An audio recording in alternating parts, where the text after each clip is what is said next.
Bismillahirrahmanirrahim. Alhamdulillahi rabbil alamin. Wassalatu wassalamu ala rasuli rabbil alamin. Nabiyyina wa habibina wa qudwatina Muhammad ibn Abdullah wa ala alihi wa sahbihi wa man walah, amma ba'du. Muslimin dan muslimat para pelajar sekalian, Assalamualaikum warahmatullahi wabarakatuh. Alhamdulillah, kita teruskan pengajian kita pada hari ini 31 Oktober 21 bersama dengan 24 Rabiul Awal 1443. Kita sambung pengajian kita dalam kitab Al-Wafi Syarah Hadis 40. Kita masih lagi dalam hadis yang ke-36. Syarah kepada hadis 36 ni ada 30 fiqh. Kita akan sambung dalam siri ini fiqh yang ke-12. Fiqh yang ke-12 bermakna kita masih lagi di dalam perkara yang dianjurkan oleh Nabi sallallahu alaihi wasallam supaya menutup man satara musliman satarahullah. Ana tak undur baliklah, hadis ni panjang. Kita nak pergi ke depan. Mana hadisnya bab 36 dalam bab Jawami'ul Khair. Jawami'ul Khair, hadis Abi Hurairah. Kita duduk di mana? Duduk di lafaz wa man satara musliman satarahullah. Siapa dia tutup keaiban seorang Islam, Allah tutup keaiban dia.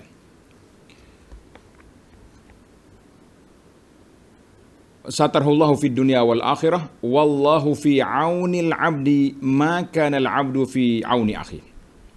Allah sentiasa membantu mana-mana hamba dia, yang hamba dia terus membantu memberi pertolongan kepada saudaranya yang lain. Hadis ini dalam Muslim. Baik para pelajar sekalian, kita sambung fiqh yang ke-12. Bagi jemaah yang ada kitab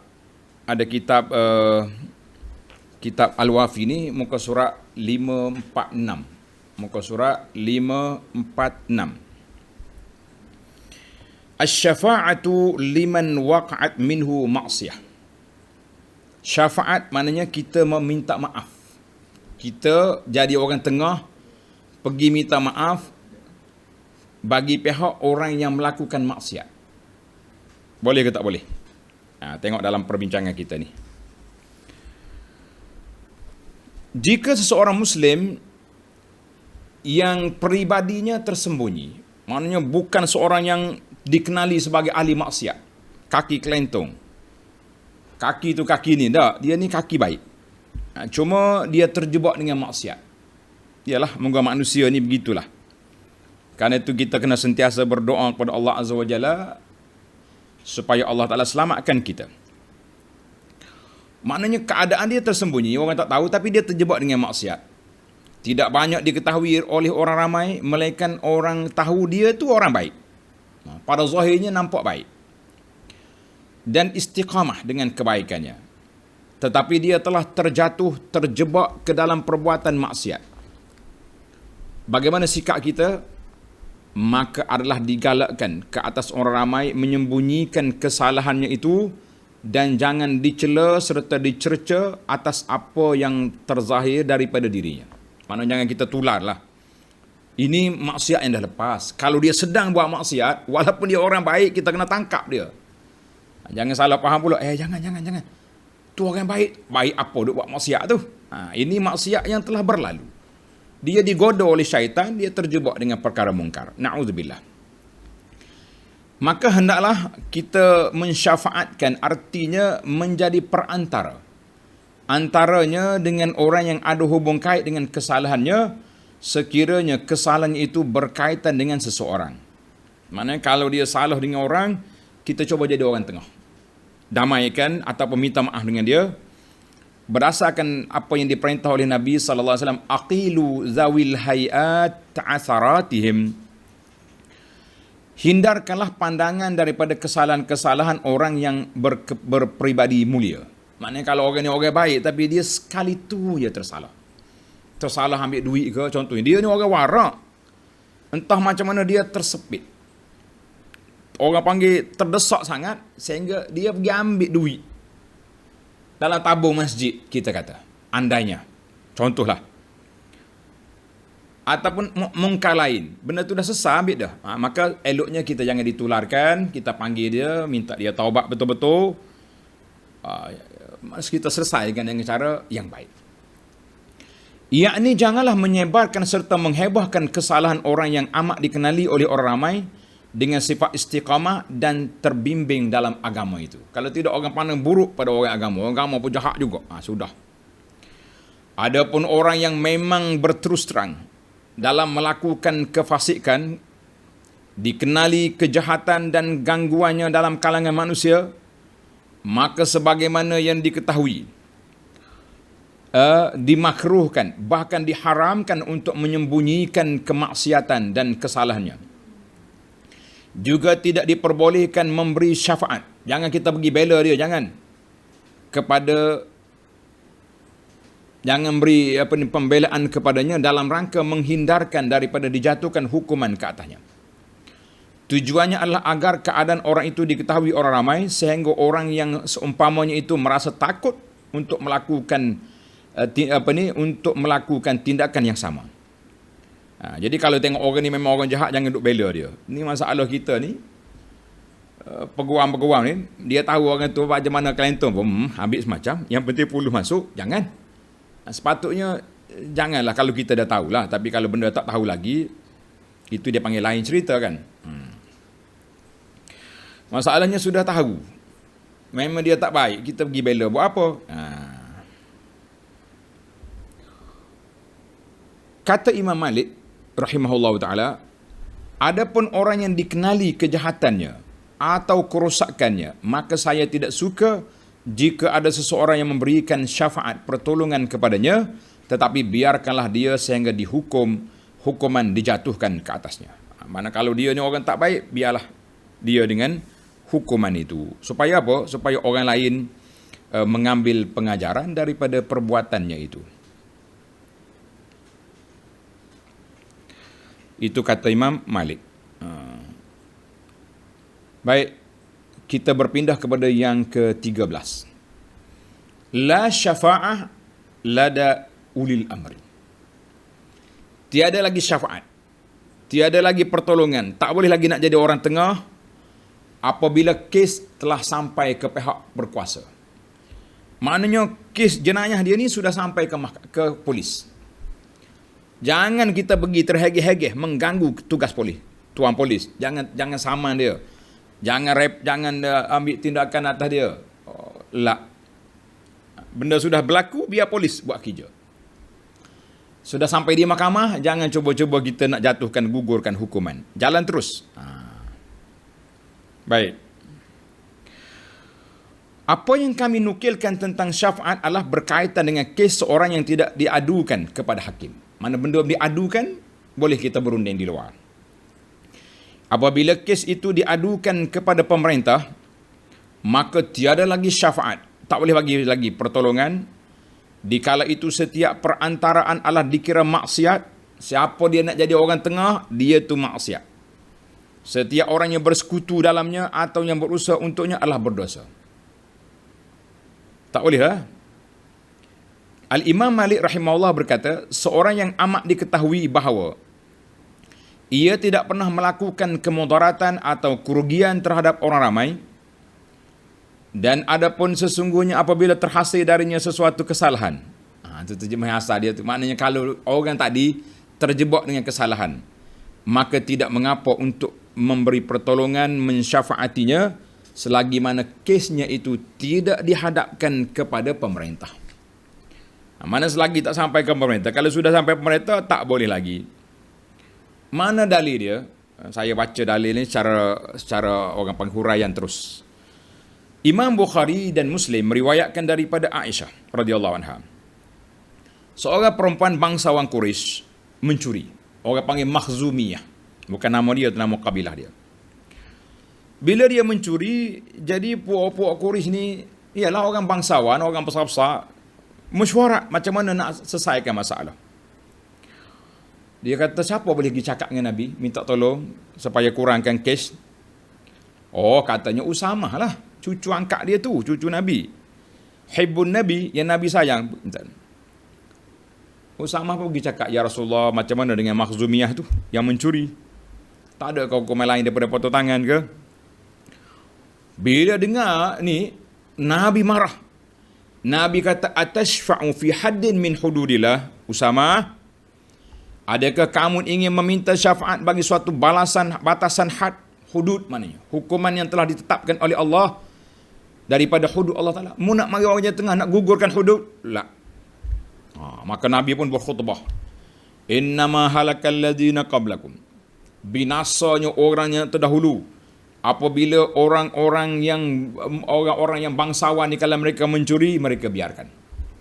Apabila orang yang lemah mencuri, aqamu alaihil had, mereka akan jatuhkan hukuman.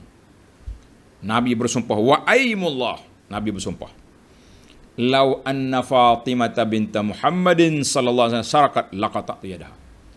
Nabi kata, kalau Fatimah mencuri, aku potong tangan. Fatimah ni tak mencuri, Nabi andaikan, tak usah cakap orang lain, kalau Fatimah pun aku potong tangan, apalagi orang lain. Maknanya marah Nabi sallallahu alaihi wasallam kepada orang yang cuba nak menggugurkan hudud. Jangan. Satu lagi kes yang berlaku kepada Safwan bin Umayyah. Dia duduk tidur, orang curi kain dia, ridak dia.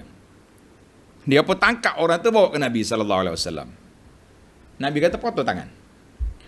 Safwan kata, ya Rasulullah, saya bukan nak suruh potong tangan, nak suruh Rasulullah marahkan dia sikit je. Saya maafkan dia. Saya sedekah kain tu pada dia. Nabi kata apa? Fahalla qabla an ta'tiyani bih. Safwan, kenapa kamu tak maaf sebelum kamu tangkap dia bawa ke sini? Kalau sampai ke sini, tak boleh lagi. Ini dalil. Hadis ni rawahun Nasa'i wa Ibn Majah wa Malik.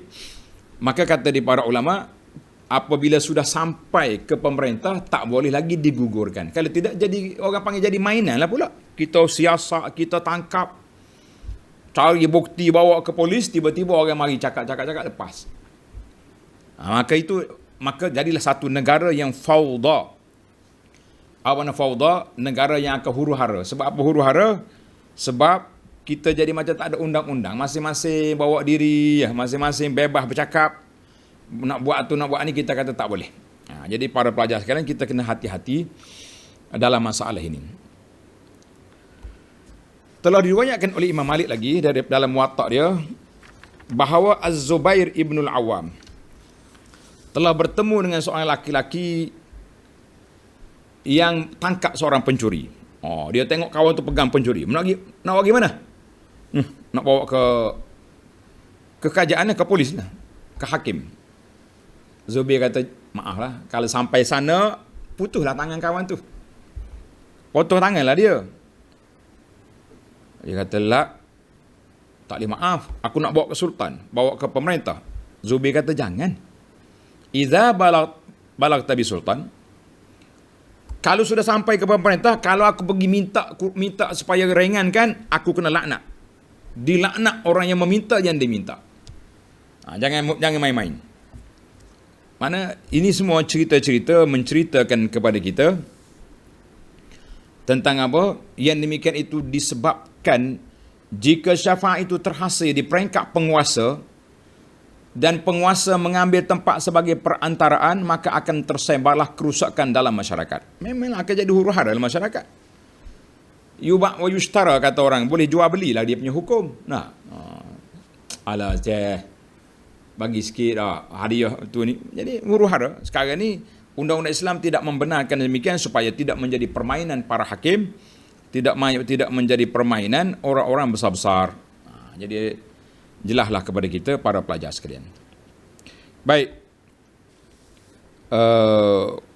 Maka Rasulullah sallallahu alaihi wasallam telah menegah daripada beri syafaat, pergi jadi pembela apabila sudah sampai kepada pemerintah. Baik. Syekh kita bawa ayat Quran, firmanullah Ta'ala, falyahzaril ladzina yukhalifuna an amrihi an tusibahum fitnatun aw yusibahum azabun alim. Maka hendaklah orang-orang yang menyalahi perintah Rasul takut akan ditimpa cubaan, fitnah atau ditimpa azab yang pedih. Surah An-Nur ayat 63. Sekarang ini kita berpindah kepada isu yang ke-14. Isu yang ke-14, suatu penafsiran dari dimensi lain kepada man satara musliman satarahullah. Kita masih lagi berbincang tentang hadis man satara musliman satarahullah. Siapa dia tutup keaiban orang Islam, maka Allah Ta'ala akan tutup keaiban dia. Jadi dia tafsir dengan cara mana? Coba tuan-tuan tengok. Dalam hadis ini menafsirkan man satara musliman itu, kata di Al-Imam Ibnu Hajar Al-Haytami dalam syarah dia kepada hadis 40 ni. Dia kata apa? Menjelaskan pengertian yang menarik daripada arti satara, menutup. Nak tutup apa? Dengan pengertian yang dapat diterima, dia berkata, yang dimaksudkan dengan menutup itu adalah menutupi kekurangan yang lahir ataupun yang batin. Makna kekurangan seorang saudara Islam kita tu. Seperti dengan membantunya untuk menutupi hutangnya. Dia orang ni orang buta, kita cuba nak tutup dia punya kelemahan. Macam mana? Misalnya, jika dia memerlukan pembiayaan untuk kahwin. Orang ni nak kahwin. Kalau tak kahwin ni berbahaya. Dia boleh terjebak dengan benda-benda mungkar, benda maksiat lah. Maka diberikan bantuan kepadanya sehingga dia dapat kahwin. Itu dia panggil satara. Kita tutup kekurangan dia. Kurang dianya belanja nak kahwin. Kita tutup dia dengan beri belanja. Menarik kan? Atau memerlukan mata pencarian. Orang ni ada kerja tapi tak ada modal nak beli alat. Maka dibantu untuk mendapatkan barang dagangan sehingga dia dapat berniaga atau seumpamanya.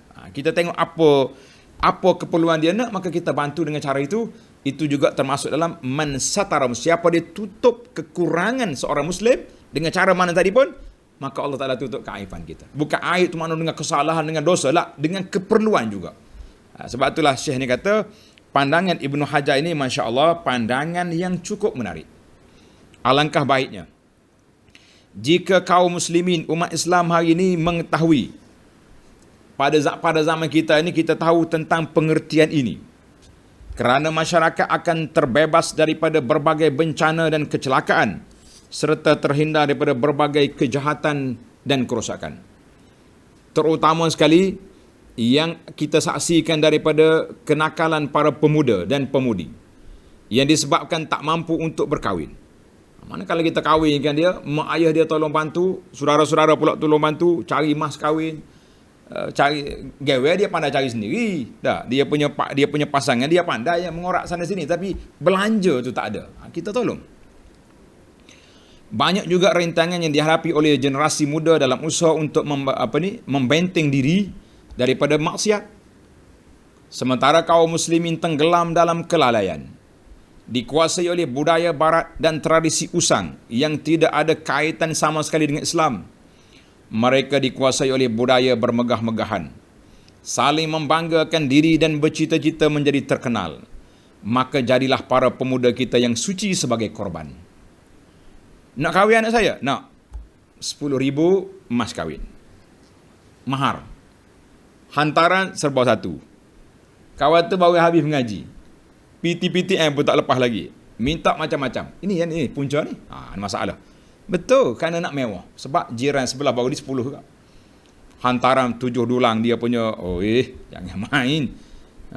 Penat main lagu ni.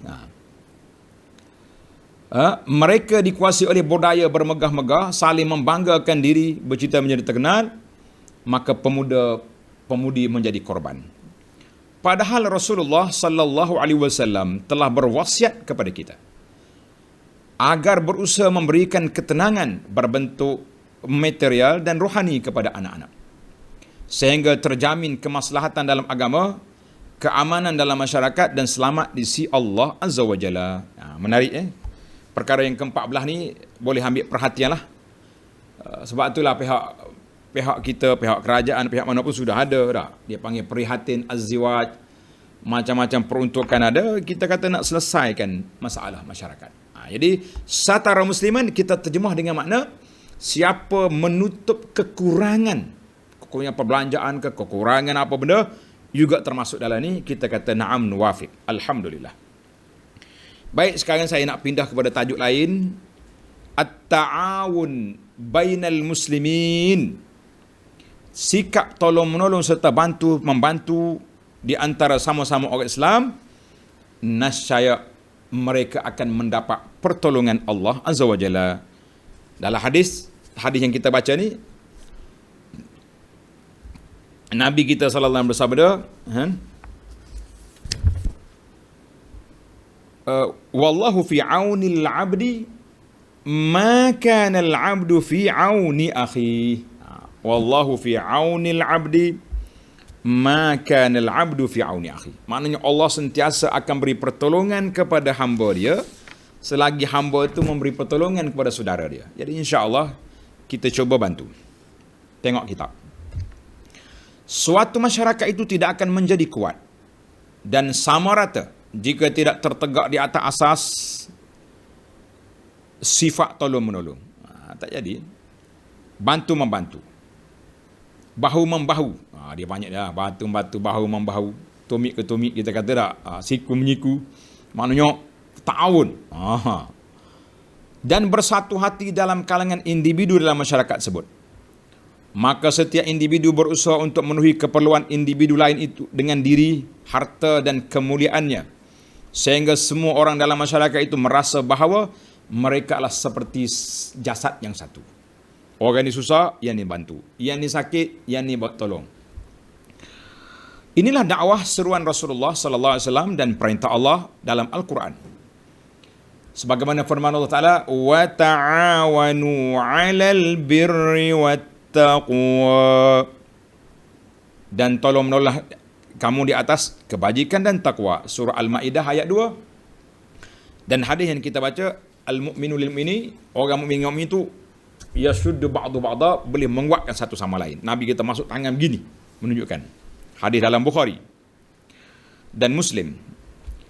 Kerana sikap tolong menolong ini mempunyai kesan yang besar ke atas pembinaan dan pembentukan masyarakat, kehidupan umat dan individu, maka jadilah ia seafdal-afdal amalan di sisi Allah. Ia adalah satu ibadah yang memberi ganjaran pahala sebagaimana pahala solat, puasa, sedekah dan umpamanya atau lebih lagi. Maknanya pahala itu sudah berjalan. Kita kata alhamdulillah. Sabda Nabi sallallahu alaihi wasallam, Nabi kita bersabda, wa tu'inu rajulu fi dabbatihi. Orang ni nak naik kenderaan, orang dulu kena naik unta tinggi, kuda, suka nak naik. Kita tolong angkat dia. Tolong angkat barang dia, hollow kat dia. Sedekah. Masya-Allah. Hadis ini muttafaqun alaih. Dalam peristiwa, menarik tuan-tuan ni. Hadis ini dalam Bukhari Muslim. Anas cerita, kami bermusafir bersama dengan Nabi sallallahu alaihi wasallam dalam bulan Ramadan. Sebahagian tentera puasa, sebahagian lagi tak puasa. Nabi tak laranglah siapa nak puasa bulan Ramadan. Tetapi hak puasa je letih, Allah penat, tak cukup air, macam-macam. Yang tak berpuasa bekerja, tolong bagi makan kepada unta, tolong angkat barang, tolong tu tolong ni. Maka Nabi SAW tengok macam ni, Nabi kata zahabal muftiruna al-yawm bil ajri. Orang yang buka puasa hari ni meraih pahala yang lebih banyak daripada puasa. Yang puasa ni letih, yang tak puasa bekerja. Maknanya, artinya sifat tolong menolong tu kadang-kadang lebih baik daripada kita melakukan amalan yang diberi pilihan oleh Allah Azza wa Jalla. Kita tak katalah tak baik, puasa tu baik. Sebab puasa Ramadan, kalau puasa sunat lain cerita. Tapi oleh kerana Tuhan bagi pilihan, kita pula dalam musafir, dalam peperangan, maka Nabi kata orang yang tak berpuasa meraih pahala lebih banyak daripada yang berpuasa. Puasa dia boleh ganti hari lain bila balik lepas peperangan nanti. Allahu Akbar. Itulah di antaranya. Hadis ini jelas menunjukkan kepada kita kepentingan bekerja, tolong menolong, bantu membantu dalam gerak kerja kebajikan. Alhamdulillah.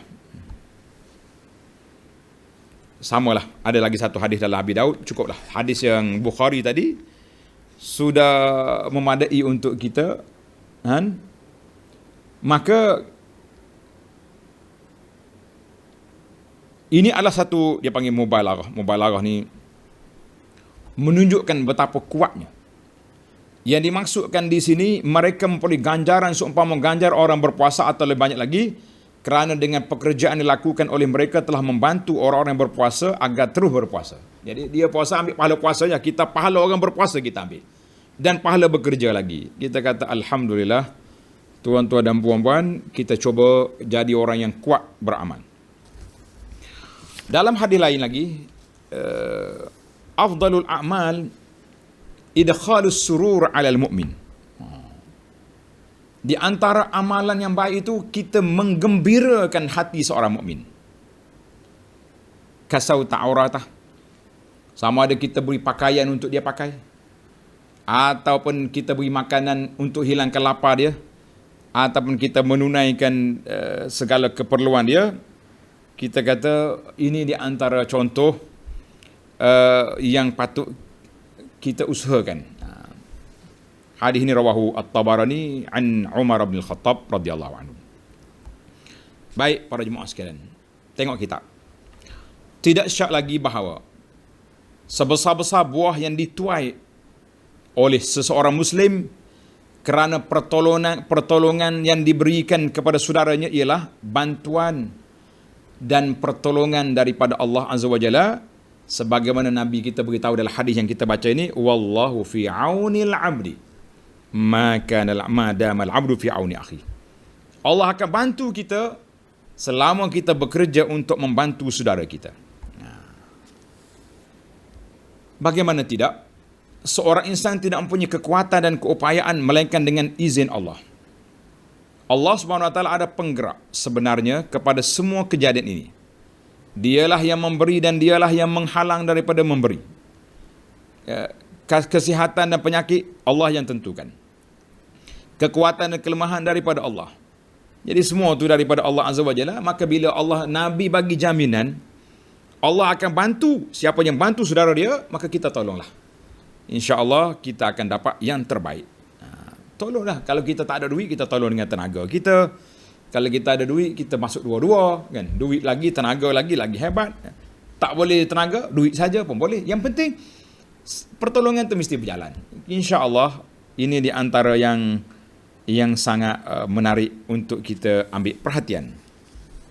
Baik para pelajar sekalian, kita berpindah pula kepada isu 16. Al-Qudwatul Hasanah was-Salafus Salih. Suri teladan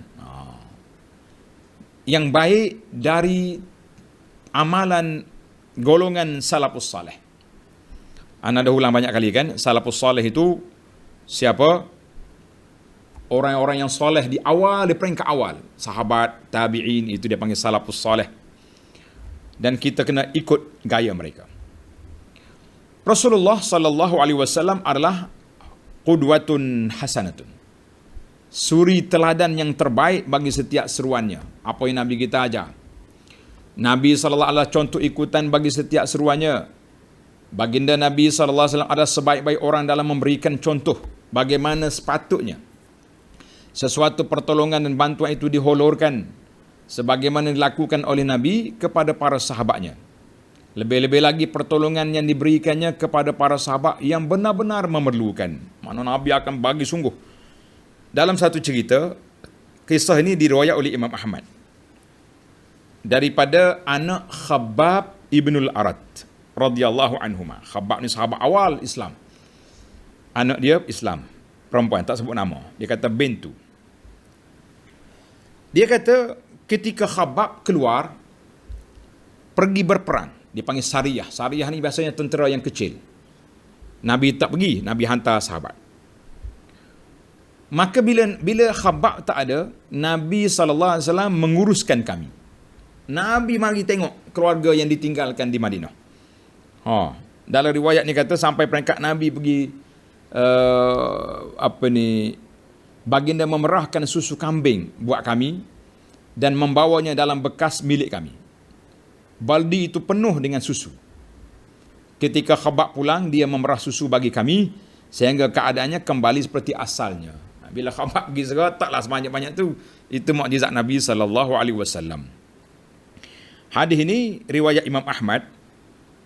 Kata Syekh Syuaib Al-Arnaud, muhakkik, dia kata isnaduhu dhaif. Mana cerita ni sudut sanadnya lemah. Namun begitu, sahabat-sahabat Rasulullah SAW adalah murid-murid yang mulia dan pengikut-pengikut yang tinggi peribadinya. Mereka patuh dan kepada petunjuk Nabi SAW dan berjalan di atas manhaj tersebut. Begitu juga para tabi'in radhiyallahu anhum rahimahumullah. Allah Ta'ala redha kepada mereka dan juga redha kepada Allah Ta'ala redha kepada mereka semua. Dia terjemah radhiyallahu anhu wa rahimahullah. Kita sebut ku Arab sendak. Baiklah. Contoh-contoh yang dibawa dalam kitab ni bermasalah. Ini masalah. Contoh yang dibawa dalam kitab ni masalah. Tuan-tuan yang ada kitab, tanda. Cerita Sayyidina Abu Bakar pergi bagi makan kepada seorang perempuan tua tu, kan?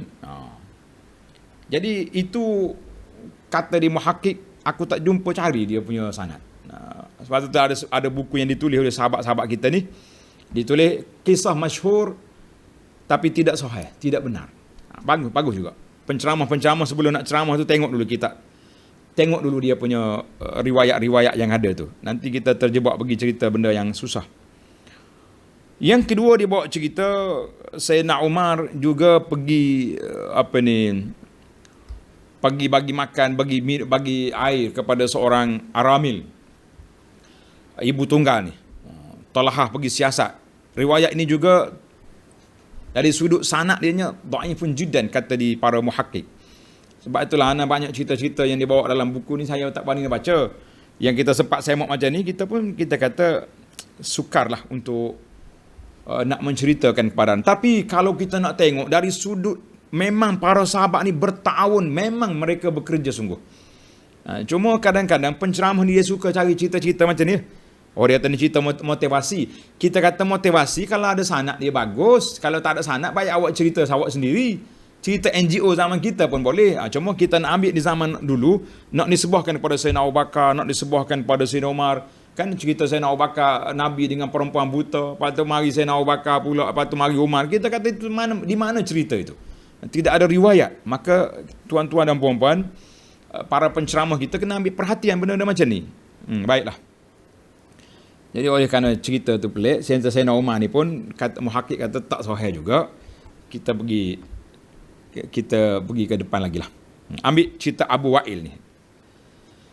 Abu Wa'il ni sentiasa berjalan dalam kampung dia pergi tengok di manakah orang-orang perempuan yang tua-tua yang tak larat.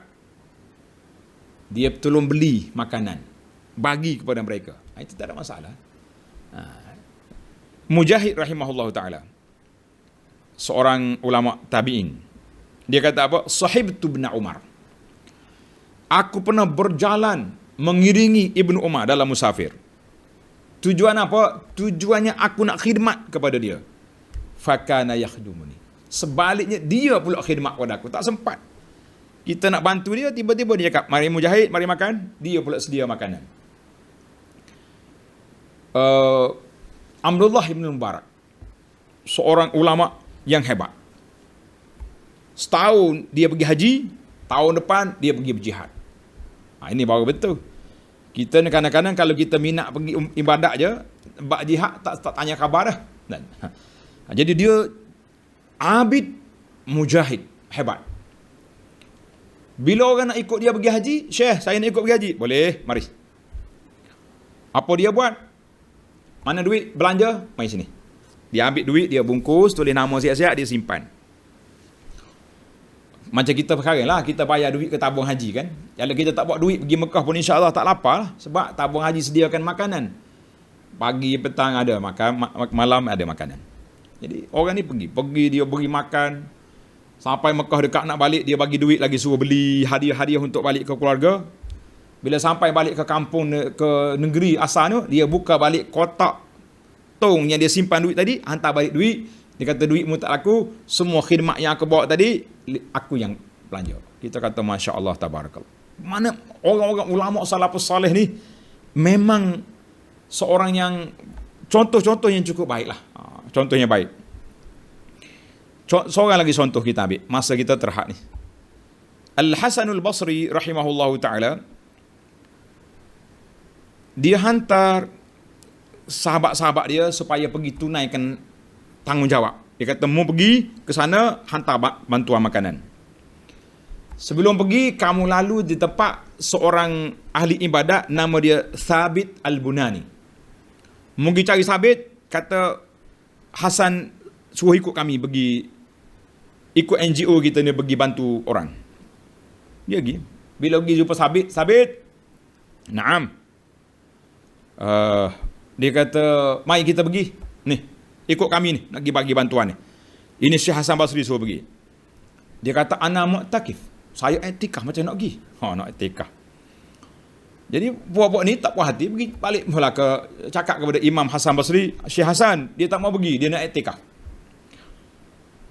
Mu bagi tahu kepada dia, ya A'mash, ama ta'lam, kamu tahu ke tidak, mu pergi berjalan, pergi bantu sahabat-sahabat kamu itu lebih baik daripada kamu pergi haji sunat, haji lepas haji, tapi lebih baik kamu pergi bantu orang. Okay. Bila kena ayat ni, ayat motivasi daripada Hasan Basri, Sabit pun tinggal iktikaf, keluar daripada masjid, pikul barang, ikut sekali. Tengok, ini dia panggil. Jadi kita ni, Allahu Akbar, tuan-tuan dan puan-puan, berusahalah untuk jadi orang yang baik. Satu lagi saya ambil tajuk yang terakhir untuk siri ni, siri hadis Allah Ta'ala bantu kita selagi kita bantu saudara kita ini. Hadis Ishfa'u tu'jaru. Yang ke-18, Ishfa'u tu'jaru. Maknanya, kamu bantulah orang, kamu ambil pahala bantuan tersebut. Bantu-membantu itu tidaklah terbatas atau terhad dalam lingkungan erti kata bantuan kebendaan semata-mata. Ataupun buat kerja dengan ghain, dengan kudrat, dengan fulus. Bahkan bantuan itu merangkumi bantuan kebendaan untuk melepaskan seorang itu daripada kesempitan atau meringankan orang yang kesusahan, sebagaimana yang telah dijelaskan sebelum ini. Bantuan itu juga turut mencakupi bantuan maknawi, seperti mana berusaha dengan kedudukan yang ada padanya untuk bersemuka dengan penguasa atau selainnya bagi menunaikan hajat saudaranya. Kita tak guna duit lah, tapi kita guna kepakaran kita. Contohnya kita ni biasa berinteraksi, komunikasi muamalah di pejabat. Jadi orang kampung kita ni ada masalah. Dia nak pergi pejabat, dia tak tahu pintu pejabat pun tak jumpa cari. Pergi pejabat pun orang tak apa nak hirau dengan dia. Ni orang kampung mana sesak mari sini ni. Musim-musim Covid ni contohnya. Tapi kalau pergi dengan kita, orang kenal ustaz di kampung ni, imam pula. Kalau zaman kampung kita ni, ketua tahlil dia ni lah. Tak layan dia lepas ni, tak ada majlis kita. Contohnya. Ustaz, ada masalah apa ustaz? Awal lagi tanya. Ni, pakcik ni ada masalah. Boleh tolong? Jadi itu dia panggil Ishfa'u tu'jaru. Maknanya kita bantu dengan kedudukan kita. Kita bantu dengan pangkat kedudukan kita tu. Jadi. Baik, para jemaah sekalian. Telah diriwayat oleh Imam Bukhari daripada Abu Musa al-Ash'ari radhiyallahu anhu, apabila seorang datang dan meminta sesuatu daripada Nabi sallallahu alaihi wasallam untuk memenuhi keperluannya, dia mari minta dengan Nabi. Baginda bersabda, "Ishfa'u tu'jaru wa yaqdi Allahu ala lisani nabiyhi sallallahu alaihi wasallam." Nabi kata, jadilah pemberi syafaat, mana pembantu orang. Kamu akan diberi pahala oleh Allah dan diganjari, dan Allah menunaikannya atas lidah nabinya apa sahaja yang dikehendakinya. Nggih. Tolong siapa boleh bantu dia nggih. Memberi pahala. Hadis dalam Bukhari. Menarik tuan-tuan. Yakni apabila orang yang berhajat mengemukakan hajatnya kepadaku, maka syafaatilah. Makna kamu pakat tolonglah bagi pihaknya kepadaku, jadilah perantara antaraku dengan dia. Kerana apabila kamu menjadi perantaranya, kamu akan memperolehi ganjaran. Sama ada perantaraan kamu itu diterima atau ditolak. Kita dah mula, contohnya kita bawa pakcik dia pergi pejabat, tapi tak lulus. Kita boleh pahala dah sebab kita bantu dia. Kalau lulus, 2 kali pahala. Alhamdulillah. Lulus tak lulus cerita lain. Dan Allah SWT meletakkan di atas lidah Nabi-Nya apa sahaja yang dikehendakinya, yang terdiri daripada perkara-perkara yang mewajibkan penunaian hajat itu ataupun tanpa wujudnya perkara itu, kerana yang demikian itulah dengan ketentuan Allah Azza wa Jalla. Maknanya kita tak tahu lulus tak lulus, tapi kita kena pergilah dulu. Kita kena pergi, bawa orang ni, bantu dia. Kalau dapat kita kata Alhamdulillah, kalau tak dapat kita dah berusaha untuk membantu dia. Alhamdulillah. Kesimpulan hadis ini, kata Al-Imamul Hafiz Ibnu Hajar dalam kitabnya Fathul Bari, wa fil hadis ini terdapat gesaan atau dorongan mengerjakan kebaikan dengan perbuatan, dengan berusaha atas semua aspek sebab-sebab yang ada. Jadi obit tasabuk, kita cuba mencari sebab, boleh bantu orang ni, Masya Allah. Dan juga memberi pertolongan kepada orang-orang yang, kepada pemerintah untuk menyampaikan hajat kawan ni. Kita bukan semua orang pergi, bukan semua orang mampu untuk sampai ke pintu penguasa. Dan penguasa pun kadang-kadang tengok orang miskin, orang kampung, tak peduli. Jadi bila kita pergi, dengan sebab kita tu terbukalah pintu-pintu hijab, halangan-halangan untuk dia mendapat bantuan. Kita kata Alhamdulillah. Oleh sebab itu, Rasulullah sallallahu alaihi wasallam amat mudah ditemui dan tidak ada penghalang di antara baginda dan orang ramai. Bila-bila masa saja boleh ditemui, dan baginda sentiasa mendengar segala aduan dan rayuan dengan penuh sabar dan kasih sayang. Alhamdulillah. Para pelajar sekalian, tamatlah perbincangan kita dalam isu Allah Ta'ala bantu siapa yang membantu saudaranya. InsyaAllah, fiqh yang ke-18, kita akan sambung hadis wa man salaka tariqan yaltamisu fi ilma. Siapa dia berjalan mencari ilmu. Mana hadis yang siri akan datang, kita akan masuk dalam bab mencari ilmu dan kedudukan ilmu dalam Islam. InsyaAllah. Subhanakallahumma hamdika, asyhadu an la ilaha illa anta astaghfiruka wa atubu ilaik.